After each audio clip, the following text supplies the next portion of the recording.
बिस्मिल्लाहिर्रहमानिर्रहीम। अस्सलामुअलैकुम viewers, welcome to my YouTube channel math and math by Umair Sajid.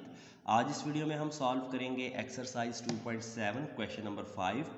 Which of the following binary operation shown in the table A and B is commutative. कि जोन से binary operation आपको table A और B में दिखाए गए हैं, इनमें से कम्यूटेटिव कौन से हैं।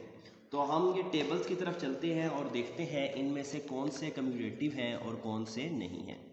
कम्यूटेटिव का मतलब ये होता है कि ए ऑपरेशन बी, मैं आपको उसमें निकालता हूँ कि कोई से दो के दरमियान अगर आप ऑपरेशन देखें कि ए का बाइनरी ऑपरेशन बी के साथ देखें तो आंसर वही आना चाहिए जो बी का बाइनरी ऑपरेशन ए के साथ आ रहा है।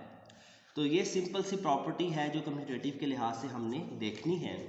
तो यहाँ पर हम वन बाय वन ये देखते हैं।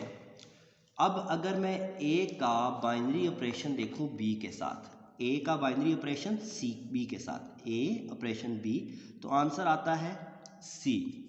इसी तरह अगर बी का ए से देखूँ तो आंसर आता है बी।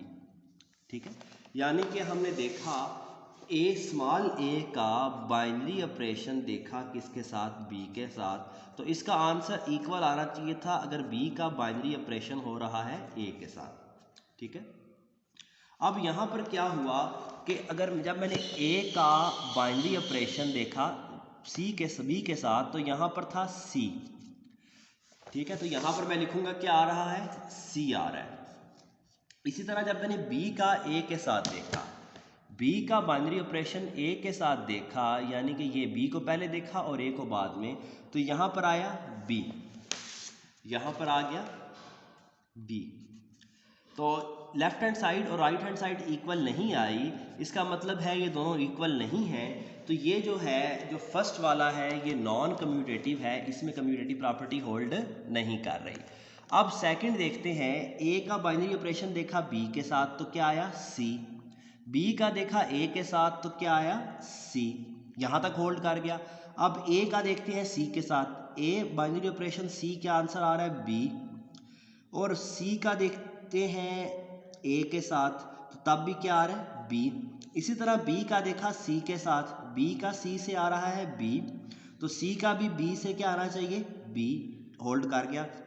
इसी तरह अगर सी का बी का देखते हैं डी के साथ, B multiply by D A है, डी मल्टीप्लाई बाय बी भी क्या है ए है, तो कोई भी ऑपरेशन देखें तो ये इसमें होल्ड कर रहा है, यानी कि ए क्रॉस बी का आंसर वही है जो बी क्रॉस ए का है। यहाँ पर अगर आप देखें तो जो ए ऑपरेशन बी का आंसर है, अगर मैं सेकंड केस में यहाँ पर लिखता हूँ, जो केस क्वेश्चन में इसका मतलब पार्ट बी है, उसमें जो ए क्रॉस बी का आंसर है वही बी बाइनरी ऑपरेशन ए का आंसर है। ए क्रॉस बी का भी क्या है सी है, ये भी क्या है सी है। इसी तरह अगर आप ए का ऑपरेशन सी के साथ देखें तो उसका आंसर वही है जो सी का ए के साथ है। ए क्रॉस सी का आंसर भी बी, सी क्रॉस ए का आंसर भी बी। इसी तरह कोई भी बी क्रॉस डी देख लें या डी क्रॉस बी देख लें, तो बी क्रॉस डी का आंसर है ए और यहाँ पर भी क्या है ए, तो ये सारे के सारे क्या आ रहे हैं, इक्वल आ रहे हैं। तो यहाँ पर आपके पास कम्यूटेटिव प्रॉपर्टी के ए को पहले लिखें या बी को पहले लिखें, इससे कोई फ़र्क नहीं पड़ता, वो एग्जिस्ट कर रही है। तो ये हमारे पास प्रॉपर्टीज़ एग्जिस्ट कर रही हैं, तो ये कम्यूटेटिव होगा और ये नॉन कम्यूटेटिव होगा। तो उसने पूछा हुआ है कम्यूटेटिव कौन सा है और नॉन कम्यूटेटिव कौन सा है, तो हमने बता दिया ए इज़ नॉन कम्यूटेटिव जबकि बी क्या है, कम्यूटेटिव है। और प्रॉपर्टी भी आपको समझा दी कि ए को पहले लिखें या बी को, तो सिंपल सा आंसर है। इसके बाद चलते हैं, supply the missing element of the third row of the given table so the operation में बी एसोसिएटिव। नेक्स्ट वीडियो में इसको सॉल्व करते हैं। ठीक है, मिलते हैं नेक्स्ट वीडियो में।